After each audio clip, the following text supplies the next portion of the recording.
দেখেছি মহেশখালী যে জেটি, সেই জেটির যে সমস্যা ছিল সেটিকে সেটি ভেঙে দিয়ে আমাদের যে উপদেষ্টা সরকার রয়েছে তারা একটি নৌফেরি করেছে, সেদিকে আমরা সাধুবাদ জানাই। ঠিক একইভাবে আমাদের যে মরণ ফাঁদের যে রাস্তা 6 লেনের দাবি, এটি আর কোনোভাবেই প্রস্তাবনা না দিয়ে কাজের মাধ্যমে আপনারা পরিবর্তন করুন। কলেজের ছাত্রছাত্রী ভাই বোনেরা এখানে এসেছেন, আমি সবাইকে আজকে এই অনুষ্ঠানের পক্ষ থেকে আন্তরিক অভিনন্দন এবং শুভেচ্ছা জানাচ্ছি। এই বিষয়তে আমি কক্সবাজার জেলা বিএনপির যুগ্ম সাধারণ সম্পাদক হিসেবে কক্সবাজার জেলা বিএনপির পক্ষ থেকে সংহতি এবং সমর্থন ব্যক্ত করছি। তাছাড়াও রাম উপজেলার প্রায় 4 লক্ষ জনসাধারণের পক্ষ থেকে এই দাবির প্রতি আমি সমর্থন ব্যক্ত করছি এবং আমি কথা দিচ্ছি এই দাবি যাতে বাস্তবায়িত হয় সেই জন্য প্রথম থেকে শেষ পর্যন্ত যা যা করতে হয় আমরা দলের পক্ষ থেকে এবং সম্মানিতভাবে নাগরিকের পক্ষ থেকে আমরা সর্বাত্মকভাবে এটা নিয়ে সহযোগিতা করব। শুধু বন্ধুরা, আপনারা জানেন এই কক্সবাজার চট্টগ্রাম সম্মিলিতভাবে জাতীয় রাজনীতি 39% বাজেটের অর্থ যোগানদাতা। এই রুটটা যদি বাস্তবায়িত হয় তাহলে কমপক্ষে 3 কোটি মানুষ উপকৃত হবে এবং 3 কোটি মানুষের জীবনযাত্রার উন্নয়ন এবং নিরাপত্তা সাধিত হবে। এটা কম কথা নয়। এই ধরনের প্রকল্প খুব কমই থাকে যেখানে সরাসরি 3 কোটি মানুষ উপকৃত হয়। আমি আশা করব এবং সরকারের কাছে আমরা দূর দাবি জানাচ্ছি গ্রামবাসীর পক্ষ থেকে এবং বৃহত্তর চট্টগ্রামের বাসীর পক্ষ থেকে যাতে এই দাবি অতি সত্বর বাস্তবায়ন করা হয়। তা যদি না হয় আমরা বর্জ্য করি আমাদের দাবি নিয়ে যা যা করতে হয় আমরা তা যা করবো এবং আরো বৃহত্তর কর্মসূচি আমরা ঘোষণা দেব জনসাধারণকে নিয়ে। আমরা চাই না কোন ধরনের সরকারি কাজকর্মে বাধা হোক, রাস্তা অবরোধ হোক, সড়ক অবরোধ হোক, যাতে জনদুর্ভোগ মারুক। কিন্তু সরকার যদি আমাদের দাবি না মানে তাহলে আমরা হয়তো সেই ধরনের কর্মসূচি বাধ্য হব যাতে সরকার প্রশাসন অচল হয়ে যায়। আমরা চাই না সেই ধরনের কোনো কিছু হোক। বর্তমান অন্তর্বর্তীকালীন সরকার ক্ষমতায় আছে, আমরা তাদেরকে সাধুবাদ জানাই। একটি বিশেষ পরিস্থিতির প্রেক্ষিতে তারা ক্ষমতায় এসেছেন, আমরা তাদের অভিনন্দন জানাই। এই ধরনের জনগণের দাবির প্রতি আমি আশা করব তারা সংবেদনশীলতার পরিচয় দেবেন। এই আশাবাদ ব্যক্ত করে আজকে কর্মসূচিতে যারা উপস্থিত হয়েছেন, কষ্ট করে রুটে এসেছেন, রুট উপেক্ষা করে এসেছেন, আমি সবাইকে আমার ব্যক্তিগত পক্ষ থেকে, কক্সবাজার জেলা বিএনপির পক্ষ থেকে, রামবাসীর পক্ষ থেকে আন্তরিক অভিনন্দন, শুভেচ্ছা এবং কৃতজ্ঞতা জানাচ্ছি। ধন্যবাদ সবাইকে। প্রধান নির্বাহী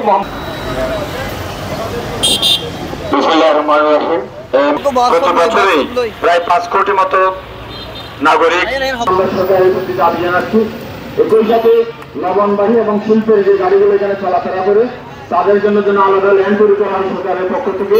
সে আমার এই এলাকায় যে সমস্ত গাড়ি চলাফেরা করে, বিশেষ করে স্থানীয় একত্রিত হয়েছে আমার চিত্র বনিতা ছেলে মেয়ে সকলকে চট্টগ্রাম কক্সবাজার সড়ককে শৈলেন উন্নীত করার দাবিতে মানববন্ধন সমাবেশ স্মারকলিপি প্রদান আয়োজিত আজকের এই সমাবেশে আগত সকলকে আমি স্বাগত জানাচ্ছি, ধন্যবাদ জানাচ্ছি। এত রোদ উপেক্ষা করে আপনারা অপেক্ষায় আছেন মানববন্ধন সমাপ্তির লক্ষ্যে, দাবি জানানোর লক্ষ্যে।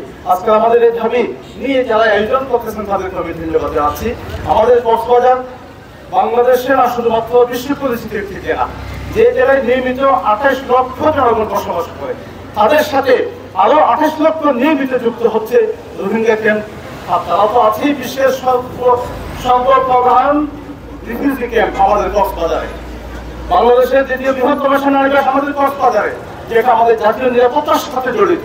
আমাদের লবণ শিল্প, বাংলাদেশের 70% যোগান দিচ্ছে আমাদের লবণ শিল্প, সে মহাসড়ক ব্যবহার করতেছে। সাথে সামুদ্রিক শিল্প তো আছেই এবং পর্যটক শিল্প আমাদের কক্সবাজারে বিশ্বে সমৃদ্ধ হতে যাচ্ছে।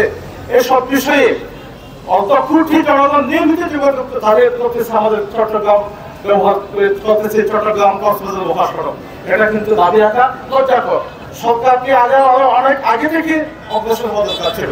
আমরা চাই দ্রুত 6 লেনে উন্নীত করা হোক এই চট্টগ্রাম মহাসড়ককে, আর যাতে মৃত্যুর মিছিল দেখতে না হয়। অর্থনৈতিকভাবে সমৃদ্ধ করা সম্ভব, এখানেই রিজেক্ট প্রতিষ্ঠা করা সম্ভব। বেকার মানুষের কোনো কমতি নেই, বেকার যুবকের কোনো কমতি নেই, অনার্স টাকারও কোনো কমতি নেই।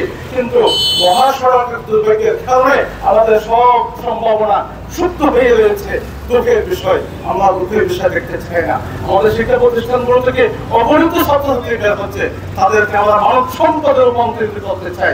এখানে বাধাগ্রস্ত হচ্ছে শুধুমাত্র আমাদের রোড। আমাদের এই মহাসড়ক এত সংকীর্ণ, যেখানে একদিনে 7 লক্ষ কক্সবাজারে প্রবেশ করে গাড়ির মিছিল, সেই গাড়ির মিছিলের মধ্যে আবার মৃত্যুর মিছিল আমাদের সহ্য করতে হয়। অতিথি অফিস হিসেবে আমাদের কক্সবাজারের আসেন, আমাদের কক্সবাজারবাসী অতিথি হিসেবে তারা কিন্তু মৃত্যুবরণ করে এখান থেকে যায়। আমাদের কক্সবাজারবাসীর জন্য অত্যন্ত দুঃখজনক। আমরা সে দুঃখ রাখতে চাই না, লাঘব করতে চাই, দুঃখ সহ্য করতে চাই না। বাংলাদেশ সরকারের প্রতি আমরা আহ্বান জানাই, অতি শক্ত ফাস্ট ট্র্যাক হিসেবে এটাকে অগ্রাধিকার দিয়ে অগ্রাধিকার প্রকল্প হিসেবে গ্রহণ করে আমাদের এই কক্সবাজারের বাসীর দাবিকে, রামুবাসীর দাবিকে বাস্তবায়ন করে দ্রুত শৈলের চট্টগ্রাম মহাসড়ক, কক্সবাজার চট্টগ্রাম মহাসড়ককে শৈলের উন্নীত করা হোক। আমি এই দাবি রেখে সকলকে ধন্যবাদ জানিয়ে আমার আলোচনা এখানে শেষ করছি। ধন্যবাদ সকলকে। আসসালামু আলাইকুম। نحمده ونصلي على رسوله الكريم أما بعد فأعوذ بالله من الشيطان الرجيم بسم الله الرحمن الرحيم والذين جاهدوا فينا لنهدينهم سبلنا وإن الله لمع المحسنين وقال رسول الله صلى الله عليه وسلم من لم يشكر الناس لم يشكر الله চট্টগ্রাম কক্সবাজার মহাসড়কের সাইলাইনে উন্নীতকরণের উপলক্ষে আজকের এই মানববন্ধনের সম্মানিত সভাপতি, বিভিন্ন সামাজিক এবং রাজনৈতিক সংগঠন নেতৃবৃন্দ এবং বিশেষ করে রামুই সরকারি কলেজের যারা ছাত্রছাত্রীরা এখানে সমবেত হয়েছেন, আমি সবাইকে অন্তরের অন্তরস্থল থেকে ধন্যবাদ জানাই। আমার পূর্ববর্তী বক্তারা যে কথাগুলি বলেছেন আমি তাদের সাথে একাত্মতা ঘোষণা করছি।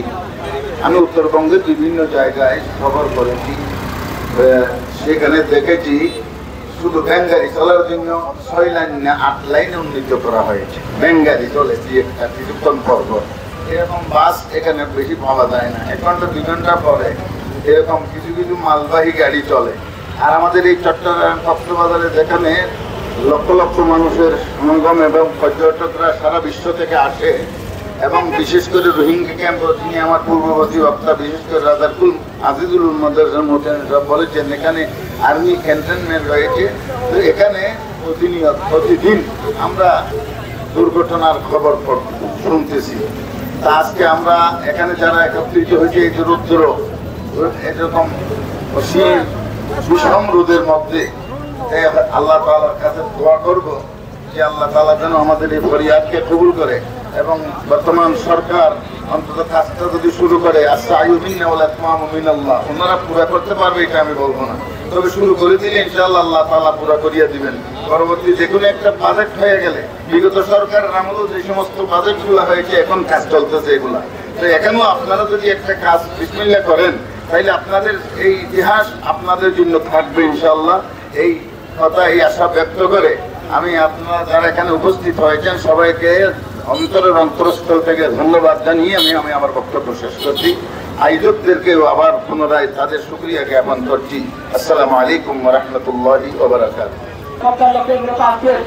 কক্সবাজারবাসীর অতিথি হয়ে কিন্তু সেই সব অতিথিরা লাশ হয়ে ফিরে যান। এই সড়কটা দেখলে মনে হয় একটা গ্রামীণ গলি। তো রাস্তাটা যদি প্রসারিত না হয় তাহলে এটা মৃত্যু হাতে পরিণত হবে। এটার রাস্তা 5 ঘন্টা কেন লাগে? এইটা শ্রম ঘন্টা নষ্ট হচ্ছে, অর্থনৈতিক দিক থেকেও আমরা ক্ষতিগ্রস্ত হচ্ছি। আজকে অন্যের ফ্যামিলি হারাচ্ছে, কালকে আমার ফ্যামিলি হারাইতে পারে। ঊর্ধ্বতন কর্তৃপক্ষ যারা আছে তাদের এই বিষয়টা খুবই লক্ষ্য রাখা জরুরি। উপদেষ্টা বরাবর স্মারকলিপি দিব আজকে উপজেলা নির্বাহী কর্মকর্তার মাধ্যমে। এরপরও যদি আমাদের দাবি আদায় না হয় তাহলে আমরা পরবর্তীতে আরও কি কর্মসূচি দেওয়া যায় সেটা আলোচনা সাপেক্ষে আমরা ব্যবস্থা গ্রহণ করব।